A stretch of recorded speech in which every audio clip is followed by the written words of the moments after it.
It started as a peaceful demonstration in the Bishop Arts area. No KKK, no fascist USA, no Trump. Then protesters began taking over the streets. Streets are streets. And it quickly turned into chaos on Jefferson Friday night.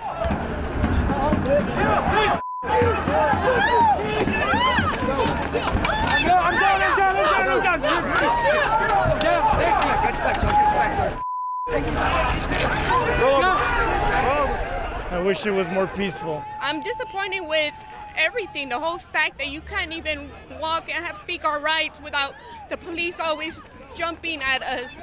There was shouting from police and protesters as officers tried clearing the crowded street. They initially detained 2 men, including this unidentified guy in the red t-shirt. This is a violation of the Constitution! A woman rushed the street trying to defend the arrested protesters. Back out of the street. Police handcuffed her too. Let them go! As the crowd chanted, "Let them go," some witnesses stood by, urging others to give the new president a chance. Give the guy a chance, let him try to make it, see what can happen, and we got to stick together as a community. No, no, no. Anybody in there? We are here to assist and give aid. Homes flooded by the block. So much water with nowhere to go that the Patel family knew it was time to get out Monday evening. It's too much rain, and the boat guys were telling me the house behind us were getting flooded. It was at roof level. 1, 2, 3. The Duffys experienced the same only a few moments earlier. They're exhausted and drained, but still with us. It was almost to the door, so that's about 7 foot. Yeah. It was scary. Foot after foot of swelling floodwaters coming from Cypress Creek near the Old Oaks neighborhood in North Houston. This gentleman and his dog stranded since early Saturday. He's being treated by paramedics while little Frodo will stay with a neighbor. A lot of people chose not to go when they had the chance, so they stayed in. And the rescues just keep on coming. In nearby Humble, which like North Houston is seeing band after band of torrential rain, we were only able to get to a Best Western via rescue boat, guests forced to evacuate or go to the 2nd or 3rd floors. And what will surely be one rough day after another in the coming weeks. A place that sees lots of quiet moments did not today. Oh, I wish I was in the land of cotton. Old times there are not forgotten. Look away. More hollered ground than hollowed. To determine the type of city that we will be. He had nothing to do with the Confederacy. The answer is they would not have been free. A dialogue where no one listened. Racist comes in all colors. 2 sides fighting over the Confederate monuments here in downtown Dallas. These monuments have done their insidious evil work. This group, led by Michael Phillips and others, is trying to bring these monuments down. Calls it the cult of death. When you look up at this monument, what do you see? I see my family. Just feet from them, this group came with Confederate flags, says they are here to protect legacy. To me, it's just ridiculous. I mean, that's history. We're not going to listen to you now. History won't listen to you in the future. Each speaking of great-great-grandparents who fought and died for the South. I think it was men that died. The several. Today came with considerable security, officers in uniforms and plain clothes. You need to step back. Just in case a topic as polarizing as this got out of hand. So why do you carry that flag? Because this is my heritage. My family fought to save their farm under this flag. Who was working that farm? They proclaimed that the South's cause was states' rights. But as with every shouting match, there is an end. Of anger, fear, and resentment. God bless the Confederacy! Hard to expect anybody swaying anyone today. As long as these monuments stand, this behavior that we saw tonight will be reinforced.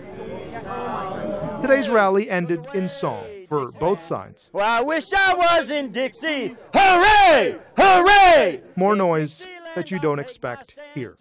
Jordan Paniker, Channel 8 News. What do you think it's like welded down onto that marble thing? This second attempt to remove Robert E. Lee and the soldier riding with him started at 3:30 in the afternoon. Under heavy police presence to keep any potential protest at bay, the workers arrived with their company name not on their trucks and their license plates either covered or removed, so they couldn't be identified in the subject of threats like what happened to the first work crew that tried this. There's no way that can support it. And in the 4 hours they worked, conversations about history and race and relics of the Civil War were the order of the day behind police lines. I don't know, I see both sides to it. Two young women mostly indifferent to the entire political discussion. I feel like to make everyone happy, don't store it. At least put it in like a museum for people to go and look at it. Yeah, right? It's a piece of history, basically. It's U.S. history. Hey, it's a piece of history. I mean, we need to look at this and learn from it. While three men talked, insulted by the removal of a tribute to Southern heritage that's been standing in this park since 1936. I think the funny thing is, in a way, this resurrects old wounds rather than heals them. I don't think the city has handled this in a very democratic way. A 74-year-old woman who explained she didn't see what all the fuss was about in the first place. It's just been a part of my life all my life. And every time I've looked at it, have never once thought about oppression or slavery. I'm going to enjoy this. But in the view of an African-American mom and daughter, the removal of a tribute to a Confederate leader and his message was 81 years overdue. And feeling kind of like you're unwanted. And it's like, no, we're going to learn from our past mistakes. And I'm like, feels good. Vibes up. Oh, God. Mostly cheers echoed through this park when the statue was finally wrested from its base and loaded onto a trailer for its next trip to a City of Dallas storage facility. No violence, no major protests, just another trip down a Dallas street for a Confederate general. The end of an era. We'll have to see what the park becomes. And there it goes.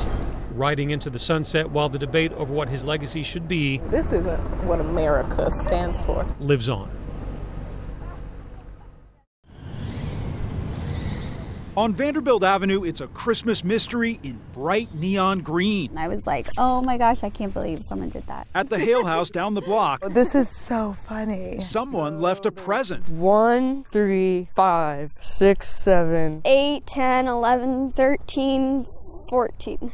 A lot of them. All lovely bright green bikes. Christmas morning, they walked out their front door and found more than a dozen Lime bikes on the lawn. It's like, Mom, come here. You gotta see this. Then I came out here, I was like, oh my gosh, we got biked. Yes, biked. Apparently, 2017's answer to toilet paper or flamingos, bikes that can be rented by the half hour planted in their yard. It was a pretty funny prank. Ready for someone to take them for a spin. Come get him.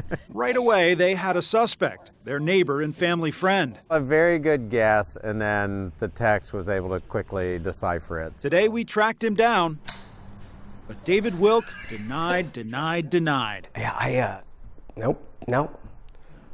Love the Hales. I just thought that was part of their whole festive spirit.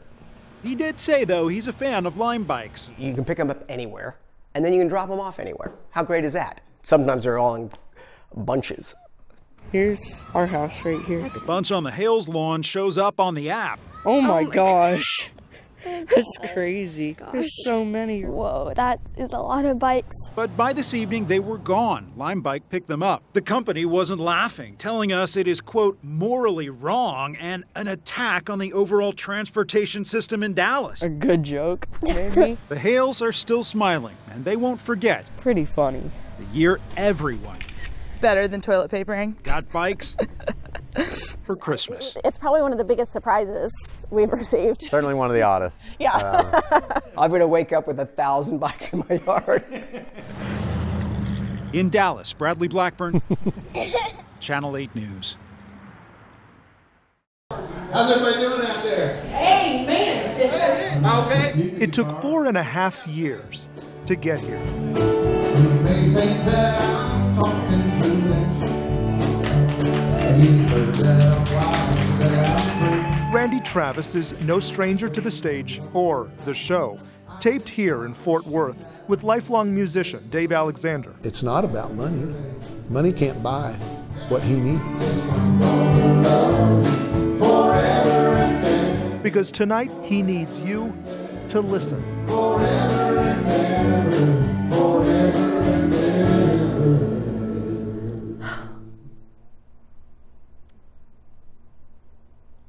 I miss his voice.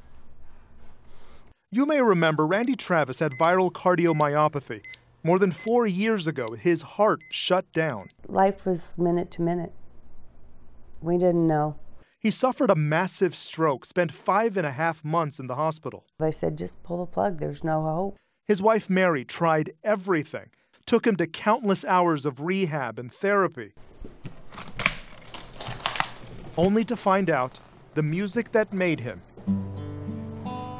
could also save him. I'll be honest with you, I just didn't know if he was getting it. And I couldn't get any response from him to know if he was getting it. Forever and ever, forever and ever.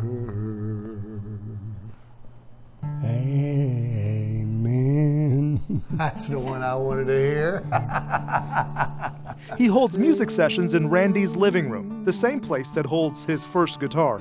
I thought he walked on water. One of my favorite songs. I can see it in his eyes. I just know when it reaches him. I have no doubt when it reaches him. That's a pretty one. Yeah. I love that. Is that about your grandpa? Your granddaddy? Oh, no. Preacher. Before the sessions, it was the horses on his farm that could do that. Randy was responding, a word at a time or even a laugh.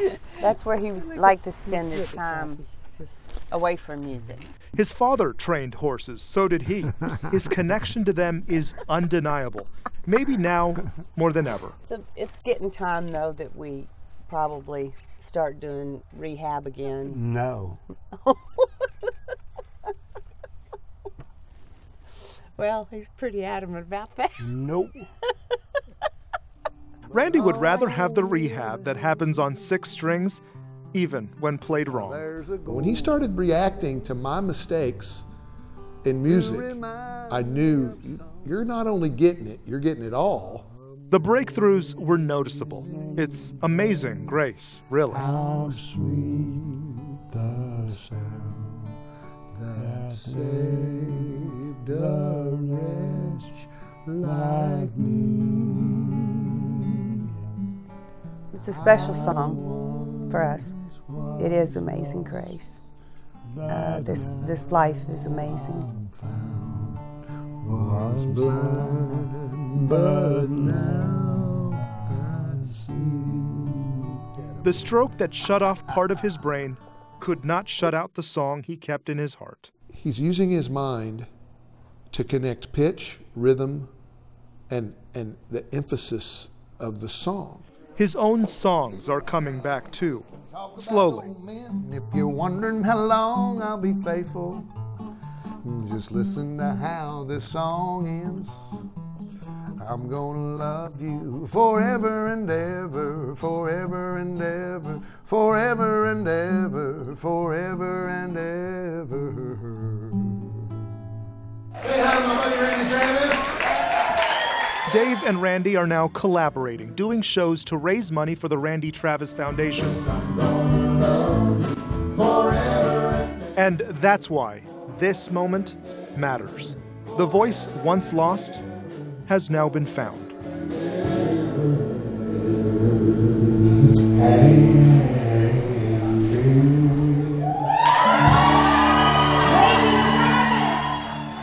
Jobin Paniker, Channel 8 News.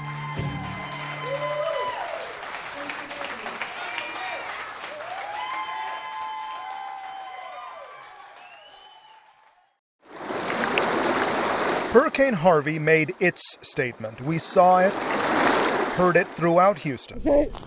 Put it on him. Put it on him. You may even find it here. Door yellow 7, 90 for my running back. Oh! This is their escape from some really horrible things that have happened in the community. I thought it was a good idea. I just didn't know if I could get it here in time. Second Baptist prepares for Friday. People can come out tonight and get a break. How did my outside linebacker not pick that? The team went 11 days without practice. So y'all good at home? Because some things... Y'all good at home? Yeah, we're all good. ...are just more important. Everything that's on the first floor is gone. On Friday, a lot more is happening between the lines. While most schools canceled games, Bert needed a rush on a logo from Cleveland, Ohio. But I was worried about the shipping. Shocked. Totally surprised. Worry is painted all over this town. Like many, Trey Vick's home flooded weeks later, and there's still water. You don't ever expect it to be this bad. His son starts at outside linebacker. You know, they just took off their work clothes and put on football clothes, and we put them back to work. The field reads what many have learned about themselves. Houston strong. 2 simple words that make complicated sense. This community, showing support for each other, rallying. From players on the field to people in the stands. Hurricane Harvey has hit them one way or another. So tonight,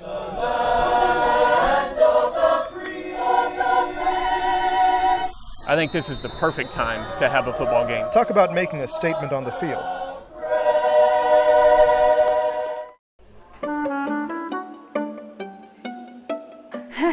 There's a lot of us.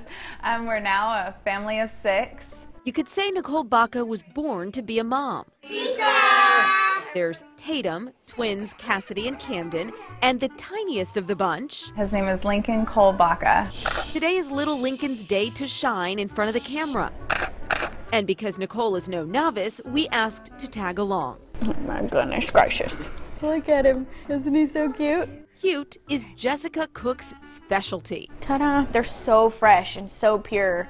The SMU graduate started fat baby photography while she was still in college. My mom owned a daycare when I was little. So like kids were my life, and I guess I was just kind of destined to do something with babies. 4 years later, her baby business is booming. I supply everything. I supply outfits, backdrops. I literally tell them all you have to do is bring baby. Today, Mom Nicole delivered. We're about to do naked. What are my precautions? I have none. So we're gonna squish. There we go. See, whenever he gets squishy, then he's got rolls right here. Between squishes, you see, you got some blankets under there? That one's gonna support his head, like a pillow. Jessica uses blankets to prop up those sweet little baby booties and get the angles just right. And then I keep it warm in here, because babies can't control their body temperature. Keeping them in a comfortable state helps them stay sleepy. A sound machine shushes Lincoln into a sweet slumber, even while Jessica contorts his little limbs. I'm molding them into different positions with ease, you know, and they're sleeping through that. And almost every session I get a parent in here that says, I can't believe they're asleep. How are you keeping them asleep? Can you look at them and tell them a secret? People think that just because they have a camera, they can make it work, but it's really like an art of forming that baby, making that baby comfortable, keeping them safe. But let's not be naive about this. 4 hours with a newborn isn't all rainbows and sunshine. So I prepare people for that. Like, you're gonna be here for a long time. There's frowning. Give me a smile. Crying. I've paced this floor for an hour or two before, just trying to get a baby to settle. And are you getting pooped on? Yes. Did you catch that on film? Is it on you? Now he's peeing. Oh, he's way too... Okay, hold on. Ugh, yeah, not so glamorous. It's a memory, and we caught it on tape, and that's the important part. Jessica's prep guide for parents before a photo sesh: keep them up in the morning to wear them out. Then bathe them. Getting them clean makes their hair nice and fuzzy. Finally, feed them right before leaving the house. Leave it to the mystery of cropping, editing, and a little wizardry from the baby whisperer. A lot of training, and you have to be good with babies. To come away from those memories. You have poop on your hands. With these. People will comment on my Facebook page saying, "Stop making me want another baby." And I'm like, I can't help it. All this from a woman who hopes to earn the title of mom herself one day. Sonia Azad. That's a favorite, huh? Channel 8 News. Hey, let's go, let's go. After 76 years of darkness, an incredible piece of history is coming back to light. You ready? Yes, sir. This It's been a long time. is Texas Wesleyan's first football team It's going to take faith for you to win this game. since 1941. Glory forever. Amen, amen. And these guys Get him know out, Kane Hard. the wait is finally over. It's time. I'm ready. I'm ready. Like they said, it's time. They're all eager to revive this program.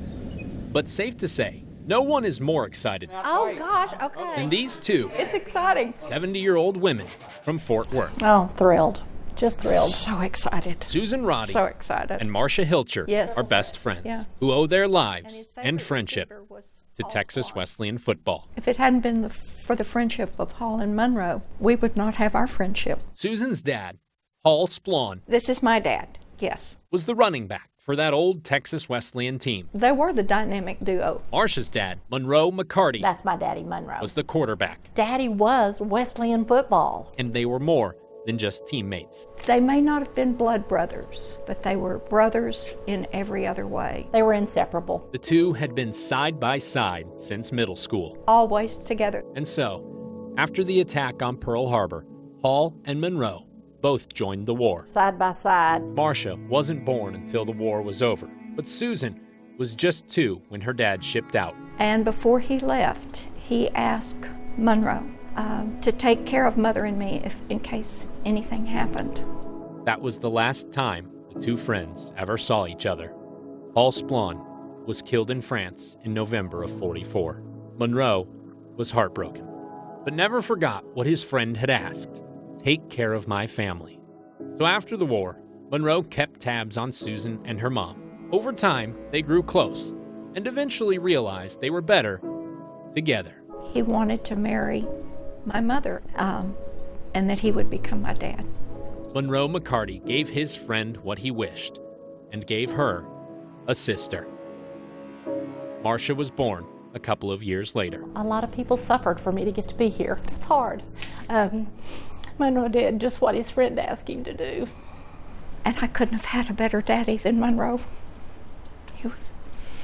He became my dad in every sense of the word. Without those two teammates, this family wouldn't be possible. Eric, did you have any of those? Which is why, when Texas Wesleyan announced football was coming back, they celebrated. I never dreamed it would ever come true. This would have meant the world to them. Hi, how are you? That first game today we are witnesses to history. Was like walking back in time. I can just imagine Dad out there throwing that ball or catching that football. I'd give anything if they were here to see this. Putt, putt, putt. 76 years in the making. Come on, Rams. Susan hardly remembers her birth father, but with each play, he came rushing back. We can see them out on the field today. When you've missed someone for 70 years, there's no way to describe the feeling of seeing them again. There's really not. And because of that, they will continue to be here, making sure that, like their father's legacy, this program will now live forever. Such happy memories, happy memories. John Giggy, Channel 8 News.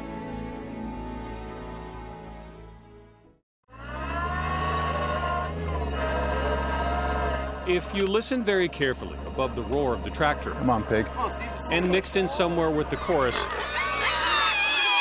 of very hungry hogs, Then you build it up to the trailer. what you'll hear at this farm in DeSoto Stand right here are soldiers and walk that way. not finding peace and quiet, Watch out for his tusks. but certainly finding some badly needed peace of mind. Don't let him get you, Josh. Come on. All right. Today, Steve Smith, Josh Ledford, and Jason Corbin Come on, pig. We almost got you there. moving a herd of hogs Too much, too much. Come on back. from DeSoto to a new piece of land 20 miles down the road in Seagoville, Come on back, come on back. cultivating a bit of therapy Stop. with each and every month. Yes, it does. I mean, you know, when we're farming, we got our hands in the dirt. Jason Corbin is the farm So manager it gives me a sense of purpose. and a Marine veteran. And people aren't meant to be by themselves, especially once they leave a whole brotherhood. The idea is that brotherhood can be found if they're digging in the dirt side by side with their brothers again. I was in a dark spot at one time when I got out, and I knew I wanted to help people. So, man, I want vets to smile. There's no reason they should feel like I did. And there's a lot of structure and regimen in the military, and there's a lot of structure and regimen in farming. Steve Smith and a fellow veteran founded Farm 3 years ago. It stands for Farmers Assisting Returning Military. More than 250 through the program so far, growing food and training for a career as a farmer and growing their own confidence at the same time. My partner was struggling with a lot of traumatic brain injury and PTSD, and it was exactly what he needed to heal. We get them working, we get them, start teaching them, talking to them about what we're doing, and we get their minds off of things. And this is where the garden's going to be. We'll have to fence all this off. It helps with PTSD. I know that a lot of the guys are struggling with depression. I've seen guys that have been on medicine and then given up their medicine because they're out here, they're working, the brotherhood, the camaraderie. 4 rows of compost and just plant it all. A lot of these guys are carrying some serious baggage, and we're here to help them lift it. Okay, little babies. Time to go eat. And to help with that lift, they hope to build a community out here, a group of tiny houses where veterans can live and work, dig in the dirt, unearth their demons, and find that purpose in their lives again. That's wonderful, man. I love it. I don't see myself going anywhere for a very long time but here. Out here where the earth and a few noisy hogs All right, piggies, there you go, eat up. might offer the best therapy a struggling veteran could need. In Seagoville, Kevin Reese, Channel 8 News. On a cold morning in a city defined by divide, a makeshift bridge is taking shape where the Rio Grande is a trickle. And on both sides, in Mexico and the United States, hundreds of people are waiting to use it. I'm so happy to see my parents. They're here for the promise of family. Embrace for a few minutes. It's an event called Hugs Not Walls. With the approval of authorities, they'll have a few short minutes to bend the rules.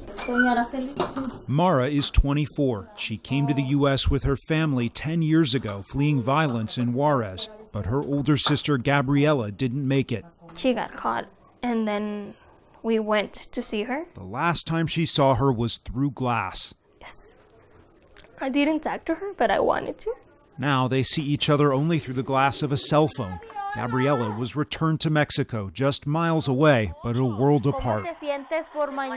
Mara has DACA status, the Obama policy for so-called dreamers who came to the U.S. as children, but she can't go back to Mexico to visit. But now I know I'm going to see her again.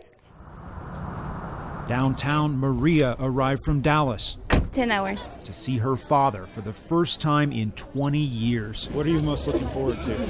Hugging him. Yeah, that's all. She came to the U.S. when she was 10. Now she's 31 and a dreamer, but she left so much behind. Separated from our families for a long time, just to have a better life.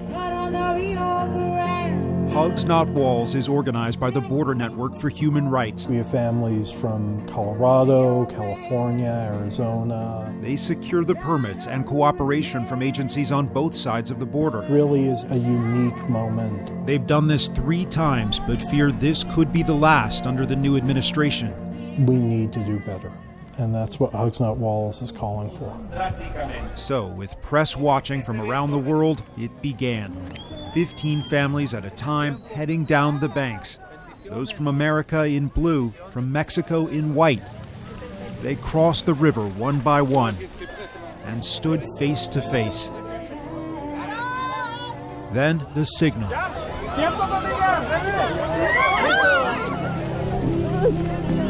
Touches, tears, and joy. Grandparents meeting grandkids, brothers brought together. There were hundreds of families. For those who organize Hugs Not Walls, this is a political statement, but for the families embracing here on the border right now, this moment is all heart. Mara's family, number 158. She finally got that hug with her sister.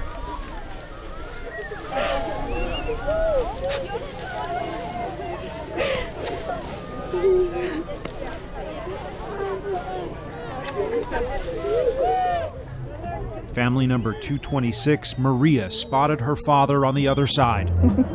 With tears flowing, she walked to the river, split by a few feet.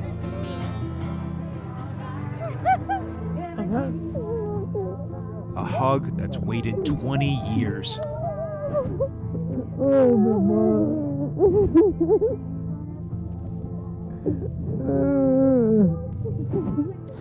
It lasted just 4 minutes, and then it was over. I guess it gives me like strength to continue. The struggle continues, but the power of family endures. In El Paso, Bradley Blackburn, Channel 8 News.